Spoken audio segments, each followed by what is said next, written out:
Welcome to YouTube channel GK GS with Manish sir. आज 19 अगस्त 2023 है और आज की जितने भी महत्वपूर्ण करंट अफेयर होंगे वो हम इस वीडियो में डिस्कस करेंगे। तो आइए शुरू करते हैं आज का महत्वपूर्ण करंट अफेयर। आज का पहला प्रश्न है, विश्व मानवतावादी दिवस कब मनाया गया है? तो यह मनाया गया है 19 अगस्त को साथियों, विश्व मानवतावादी दिवस। अब इस महीने में और कौन कौन से महत्वपूर्ण दिवस मनाए गए हैं? तो विश्व लंग कैंसर दिवस 1 अगस्त, वर्ल्ड वाइड वेब डे 1 अगस्त, नेशनल माउंटेन क्लाइंबिंग डे 1 अगस्त, मुस्लिम महिला अधिकार दिवस 1 अगस्त, भारतीय अंगदान दिवस 3 अगस्त और हिरोशिमा दिवस कब मनाया जाता है? तो 6 अगस्त को मनाया जाता है साथियों। राष्ट्रीय जैवलिन दिवस कब मनाया जाता है? 7 अगस्त को। राष्ट्रीय हथकरघा दिवस मनाया जाता है 7 अगस्त को। विश्व आदिवासी दिवस मनाया जाता है 9 अगस्त को। विश्व जैव ईंधन दिवस 10 अगस्त। विश्व शेर दिवस 10 अगस्त। विश्व नागासाकी दिवस कब मनाया गया है? तो 9 अगस्त को मनाया गया है साथियों। अमेरिका के द्वारा जापान के नागासाकी पर परमाणु बम गिराया गया था, तो उस परमाणु बम का नाम क्या था ये बताना है कमेंट बॉक्स में आपको। विश्व स्टील पेन दिवस 11 अगस्त। अंतर्राष्ट्रीय युवा दिवस 12 अगस्त। विश्व हाथी दिवस कब मनाया गया? तो 12 अगस्त को मनाया गया। और वर्ल्ड ऑर्गन डोनेशन डे कब मनाया गया? तो 13 अगस्त को साथियों मनाया गया। अब अगला प्रश्न आपका है, हाल ही में किस राज्य सरकार ने कुशीना माने योजना की शुरुआत की है? साथियों, माने मतलब गृह होता है। कुशीना गृह योजना की शुरुआत किसने की है? तो ये किया गया है कर्नाटक के द्वारा साथियों। इसका उद्देश्य क्या है? तो बच्चों के लिए स्वास्थ्य देखभाल और पोषण की सुविधा उपलब्ध कराना साथियों इसका उद्देश्य है और यह कर्नाटक में शुरू किया गया है। तो कर्नाटक की राजधानी है बेंगलोर। कर्नाटक के गवर्नर है थावर चंद्र गहलोत और कर्नाटक के मुख्यमंत्री कौन है? सिद्धारमैया साथियों। यहाँ पे राज्यसभा सीट 12 है और लोकसभा सीट 28 है। यूटी खादिर प्रथम मुस्लिम विधानसभा अध्यक्ष बने हैं कहाँ के? तो कर्नाटक के साथियों। गृह ज्योति योजना की शुरुआत कर्नाटक में हुई है। बांदीपुर राष्ट्रीय उद्यान, नागरहोल राष्ट्रीय उद्यान कर्नाटक में है साथियों। मेकेदातु बांध कावेरी नदी पर कर्नाटक में है। मलय का देश बोलते हैं कर्नाटक को साथियों। भारत का उद्यान, अंतरिक्ष का शहर, सिलिकॉन वैली और आईटी कैपिटल ऑफ इंडिया के नाम से जानते हैं बेंगलुरु को। केम्पेगौड़ा अंतर्राष्ट्रीय हवाई अड्डा बेंगलुरु में है। केंद्रीय उपोषण बागवानी संस्थान का हेडक्वार्टर बेंगलुरु में है। केंद्रीय रेशम अनुसंधान केंद्र साथियों मैसूर में है। राष्ट्रीय कॉफ़ी अनुसंधान केंद्र का हेडक्वार्टर कहाँ है? तो चिकमंगलुरु में है साथियों। कहाँ पर है? चिकमंगलुरु में। अगला प्रश्न आपका है, हाल ही में दुनिया का पहला 3D रॉकेट कहाँ से लॉन्च होगा साथियों? तो ये आंध्र प्रदेश के श्रीहरिकोटा से लॉन्च होगा साथियों। आंध्र प्रदेश के कहाँ से? तो श्रीहरिकोटा से साथियों। देखो, चेन्नई की निजी स्पेस कंपनी का नाम है अग्निकुल कॉस्मस साथियों और इसी अग्निकुल कॉस्मस का रॉकेट अग्निवान आंध्र प्रदेश के श्रीहरिकोटा स्थित सतीश धवन अंतरिक्ष केंद्र से होगा। कहाँ से होगा? तो सतीश धवन अंतरिक्ष केंद्र से साथियों इसको लॉन्च किया जाएगा, दुनिया का पहला 3D रॉकेट साथियों। अब यह आंध्र प्रदेश में श्रीहरिकोटा है। तो आंध्र प्रदेश की राजधानी क्या है? अमरावती। आंध्र प्रदेश के गवर्नर हैं एस अब्दुल नजीर और मुख्यमंत्री हैं YS जगनमोहन रेड्डी। यहाँ पे राज्यसभा 11 है और लोकसभा कितना है? तो 25 है साथियों। श्री वेंकटेश्वर राष्ट्रीय उद्यान, पुलिकट लेक वन्यजीव अभ्यारण्य, नागार्जुन सागर श्रीशल्म वन्यजीव अभ्यारण्य और पापीकोड़ा राष्ट्रीय उद्यान कहाँ है साथियों? तो कर्नाटक में। साथियों आंध्र प्रदेश में है। कहाँ पर है? सॉरी साथियों, आंध्र प्रदेश में है पापीकोड़ा राष्ट्रीय उद्यान, नागार्जुन श्रीशल्म वन्यजीव अभ्यारण्य। साथियों, नागार्जुन श्रीशल्म वन्यजीव अभ्यारण्य जो आपका है ये भारत का सबसे बड़ा बाघ रिजर्व है जो कहाँ पर है? तो आंध्र प्रदेश में है। फलों के उत्पादन में आंध्र प्रदेश प्रथम स्थान पर है। विनाइल के बैनरों पर आंध्र प्रदेश ने प्रतिबंध लगाया है। इंडियन स्पेस रिसर्च ऑर्गेनाइजेशन ने देश का सबसे छोटा रॉकेट आंध्र प्रदेश स्थित श्रीहरिकोटा के सतीश धवन अंतरिक्ष केंद्र से किया है। भारत की पहली मुस्लिम शिक्षिका फातिमा शेख के पाठ के योगदान को आंध्र प्रदेश ने अपने स्कूल में शामिल किया है। मूलापेटा पोर्ट कहाँ है? आंध्र प्रदेश में साथियों है।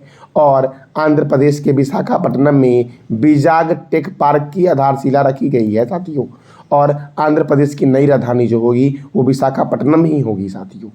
अगला प्रश्न आपका है, हाल ही में किस देश के क्रिकेटर वहाब रियाज ने अंतर्राष्ट्रीय क्रिकेट से संन्यास लेने की घोषणा की है? तो वहाब रियाज साथियों ये है पाकिस्तान के। साथियों मैंने परसों ही बताया था आपको कि पाकिस्तान के नए प्रधानमंत्री बने हैं, कार्यवाहक प्रधानमंत्री। तो पाकिस्तान के नए कार्यवाहक प्रधानमंत्री कौन बने हैं, इसका जवाब देना है कमेंट बॉक्स में आपको। और भारत और पाकिस्तान के बीच रेड क्लिफ रेखा है साथियों। क्रिकेट तो देखो, क्रिकेट की सर्वोच्च संस्था है इंटरनेशनल क्रिकेट काउंसिल, जिसका हेडक्वार्टर है दुबई में। और इसकी स्थापना हुई थी 15 जून 1909 को। इसके चेयरपर्सन है ग्रेग वारकेले। इसके डिप्टी चेयरमैन है इमरान ख्वाजा। इसके सीईओ है जियोफ एलर्डिस। और साथियों देखो, बीसीसीआई जो है आपका वो भारत में क्रिकेट को कंट्रोल करती है। तो BCCI board of control for cricket in India, इसका हेडक्वार्टर मुंबई में है। और इसकी स्थापना हुई थी 1928 में साथियों। देखो, बीसीसीआई के प्रेसिडेंट है रोजर बिन्नी साथियों। और आईसीसी के प्रेसिडेंट कौन है? ग्रेग वारकेले। क्रिकेट का जन्मदाता कौन है? इंग्लैंड। दुनिया का पहला क्रिकेट क्लब का नाम है हैम्बल्डन, जिसकी स्थापना हुई थी 1760 में। और दूसरा है मैरी लिवॉन, जिसकी स्थापना हुई थी 1787 में साथियों। क्रिकेट का पहला टेस्ट मैच 1877 में मेलबर्न में ऑस्ट्रेलिया और इंग्लैंड के बीच साथियों आयोजित हुआ था। पहला एक दिवसीय मैच मेलबर्न में इंग्लैंड और ऑस्ट्रेलिया के बीच 1971 में आयोजित हुआ। प्रथम वर्ल्ड कप इंग्लैंड में वेस्टइंडीज और ऑस्ट्रेलिया के बीच 1975 में आयोजित हुआ साथियों। 1983 में इंग्लैंड में आयोजित वर्ल्ड कप भारत और वेस्टइंडीज के बीच हुआ था, जिसमें भारत की साथियों जीत हुई थी। और ये कब हुआ था? 1983 में साथियों। 2011 में भारत, श्रीलंका और बांग्लादेश में आयोजित वर्ल्ड कप भारत और श्रीलंका के बीच हुआ था, जिसमें भारत की जीत हुई थी साथियों। तो भारत ने 2 बार वर्ल्ड कप जीता। जब 1983 में भारत ने वर्ल्ड कप जीता था उस समय इंडियन टीम के कैप्टन थे कौन? कपिल देव। और 2011 में साथियों जब भारत ने क्रिकेट वर्ल्ड कप जीता तो कैप्टन कौन थे? महेंद्र सिंह धोनी साथियों। अगला प्रश्न आपका है, हाल ही में 7 दिवसीय बहुभाषी लघु कथा महोत्सव का आयोजन कहाँ हुआ है? तो जम्मू कश्मीर में हुआ है साथियों। कहाँ पर हुआ है? जम्मू कश्मीर में। और साथियों देखो, जम्मू कश्मीर के उपराज्यपाल है मनोज सिन्हा। जम्मू कश्मीर में डांची ग्राम अभयारण्य है, किश्तवाड़ राष्ट्रीय उद्यान है, तुलबुल परियोजना झेलम नदी पर है, पालक दुल जल विद्युत परियोजना जम्मू कश्मीर में मारूसूदर नदी पर है साथियों।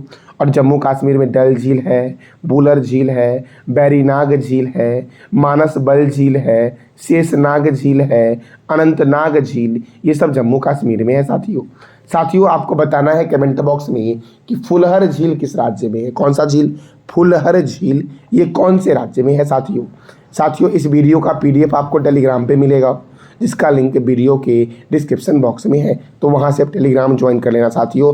और मैं आपके एग्ज़ाम के पॉइंट ऑफ व्यू से जनवरी से जुलाई तक के साथियों महत्वपूर्ण मंथली करंट अफेयर को मैं यूट्यूब पे अपलोड कर साथियों टेलीग्राम पे अपलोड कर दिया हूँ। तो वहाँ से साथियों आप उसको डाउनलोड कर लेना और उसको रीड कर लेना, क्योंकि वो आपके एग्ज़ाम के लिए बहुत ही महत्वपूर्ण है।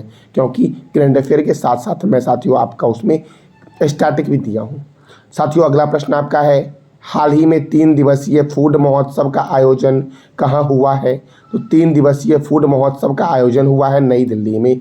और साथियों दिल्ली है यमुना रिवर के किनारे। देखो, telecom regulatory authority of India, union public service commission, border security force और border road organisation, oil and natural gas corporation, table tennis federation of India और ऑल इंडिया फुटबॉल फेडरेशन का हेडक्वार्टर कहाँ है? नई दिल्ली में साथियों table tennis federation of India की पहली महिला चेयरपर्सन कौन बनी है? ये बताना है कमेंट बॉक्स में आपको। अगला प्रश्न आपका है, हाल ही में किस देश ने बाढ़ alert app flood watch launch किया है साथियों? तो फ्लड वॉच लॉन्च किया गया है अपने देश भारत के द्वारा साथियों। ये बाढ़ अलर्ट ऐप है। बाढ़ आने से पहले इसकी जानकारी दे दी जाएगी। वो कौन सा ऐप है साथियों? तो फ्लड वॉच ऐप है जो साथियों भारत सरकार ने लॉन्च किया है। अगला प्रश्न आपका है, हाल ही में किस राज्य में भूजल संग्रह के लिए 13 जिलों में चेक डैम बनाया जाएगा? तो उत्तर प्रदेश के 13 जिलों में साथियों चेक डैम बनाया जाएगा। क्यों? तो भूजल संग्रह के लिए साथियों। अब उत्तर प्रदेश, तो उत्तर प्रदेश की राजधानी क्या है? लखनऊ। यहाँ के गवर्नर कौन है साथियों? तो गवर्नर है आनंदीबेन पटेल और मुख्यमंत्री हैं योगी आदित्यनाथ। कौन है मुख्यमंत्री? तो योगी आदित्यनाथ। राज्यसभा यहाँ पर है 31 और लोकसभा है 80 साथियों। साथियों उत्तर प्रदेश में सर्वाधिक डिस्ट्रिक्ट है, तो कितना डिस्ट्रिक्ट है ये बताना है कमेंट बॉक्स में आपको। दुधवा राष्ट्रीय उद्यान उत्तर प्रदेश में है, बखीरा वन्य जीव अभयारण्य उत्तर प्रदेश में है, पीलीभीत राष्ट्रीय उद्यान उत्तर प्रदेश में है साथियों। अब देखो, रामगंगा परियोजना रामगंगा नदी पर यूपी में है, रिहंद परियोजना रिहंद नदी पर यूपी में है, शारदा परियोजना शारदा और गोमती नदी पर उत्तर प्रदेश में है साथियों। भारतीय चीनी तकनीकी संस्थान का मुख्यालय कहाँ है? कानपुर में। भारतीय दलहन शोध संस्थान का हेडक्वार्टर कहाँ है? तो साथियों कानपुर में इसका हेडक्वार्टर है, और कानपुर है गंगा रिवर के किनारे। औद्योगिक विश्व विज्ञान अनुसंधान केंद्र लखनऊ में है, केंद्रीय औषधि अनुसंधान केंद्र लखनऊ में है, केंद्रीय वनस्पति अनुसंधान केंद्र कहाँ है? तो लखनऊ में है साथियों। अगला प्रश्न आपका है, हाल ही में किस बैंक ने लवारिस जमाओं को ट्रैक करने के लिए उद्गम पोर्टल की शुरुआत की है? तो साथियों रिजर्व बैंक ऑफ इंडिया ने उद्गम पोर्टल की शुरुआत की है।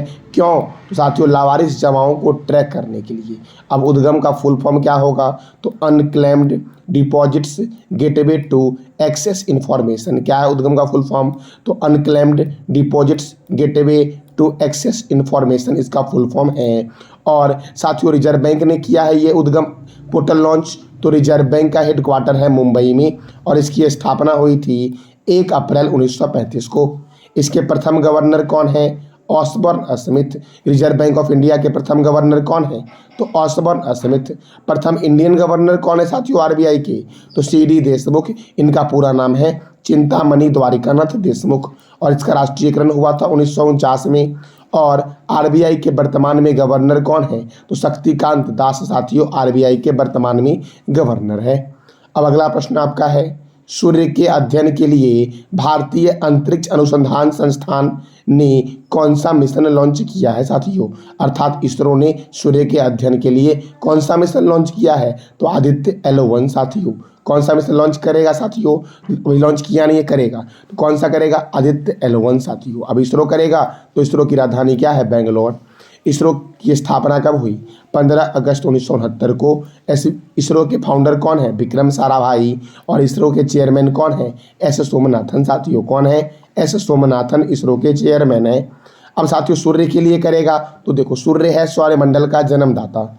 सूर्य का व्यास लगभग है 13.9 लाख किलोमीटर, और इसकी वर्तमान आयु लगभग है 4.7 अरब वर्ष। इसका द्रव्यमान साथियों कितना है? तो 70.6% साथियों इसमें हाइड्रोजन अर्थात 71% हाइड्रोजन है, 27.4% साथियों, और साथियों अन्य स्रोतों से 26.5 बताया जाता है। तो 26.5% साथियों इसमें हीलियम है। सूर्य में हाइड्रोजन सर्वाधिक परसेंट है 71%, और साथियों हीलियम है 26%। साथियों इसका प्रकाश पृथ्वी पर आने में लगभग 8 मिनट 16.6 सेकेंड लगता है। यह अपने अक्ष पर पश्चिम से पूर्व की ओर घूमता है। सूर्य द्वारा ऊर्जा देते रहने का समय कितना है? 10⁻11 वर्ष साथियों। देखो सूर्य का जो धब्बा होता है उसका तापमान 1500 डिग्री सेल्सियस से कम होता है, और यह धब्बा एक पूरा चक्कर जो लगाता है वो 22 वर्षों में लगाता है साथियों। कितने वर्षों में लगाता है? 22 वर्षों में। पहले यह 11 वर्ष धब्बा क्या होता है? बढ़ता है, और फिर 11 वर्ष धब्बा क्या होता है? घटता है। जब ये धब्बा साथियों सूर्य की सतह पर दिखाई देता है, याद रखना, जब ये धब्बा सूर्य की सतह पर दिखाई देता है तो पृथ्वी पर मैग्नेटिक स्ट्रोम्स उत्पन्न होता है। क्या होता है? मैग्नेटिक स्ट्रोम्स उत्पन्न होता है, जिसके कारण क्या होता है? तो चुंबकीय सुई की दिशा बदल जाती है, और जैसे ही चुंबकीय सुई की दिशा बदलती है तो क्या होता है? तो साथियों रेडियो, टेलीविजन, बिजली, चलती मशीन इत्यादि में क्या होती है, गड़बड़ी। क्यों होती है? क्योंकि साथियों सूर्य का धब्बा जो होता है वो साथियों 22 वर्षों के बाद दिखाई देता है। पहले ही 11 वर्ष धब्बा क्या होता है, बढ़ता है, फिर 11 वर्ष घटता है। और जब सूर्य के सतह का धब्बा दिखाई देता है तो पृथ्वी पर क्या होता है, चुंबकीय तूफान उत्पन्न होता है, मैग्नेटिक स्टॉर्म्स उत्पन्न होता है, जिस कारण से चुंबकीय सुई की दिशा बदल जाती है और रेडियो, टेलीविजन, बिजली इत्यादि मशीन जो होते हैं साथियों उसमें गड़बड़ी होने लगती है। ये था साथियों आज का आपका महत्वपूर्ण करंट अफेयर। कल मैंने आपसे 3 प्रश्न किया था। पहला था खुशबुओं का शहर के उपनाम से जानते हैं कन्नौज को, और कन्नौज है गंगा रिवर के किनारे।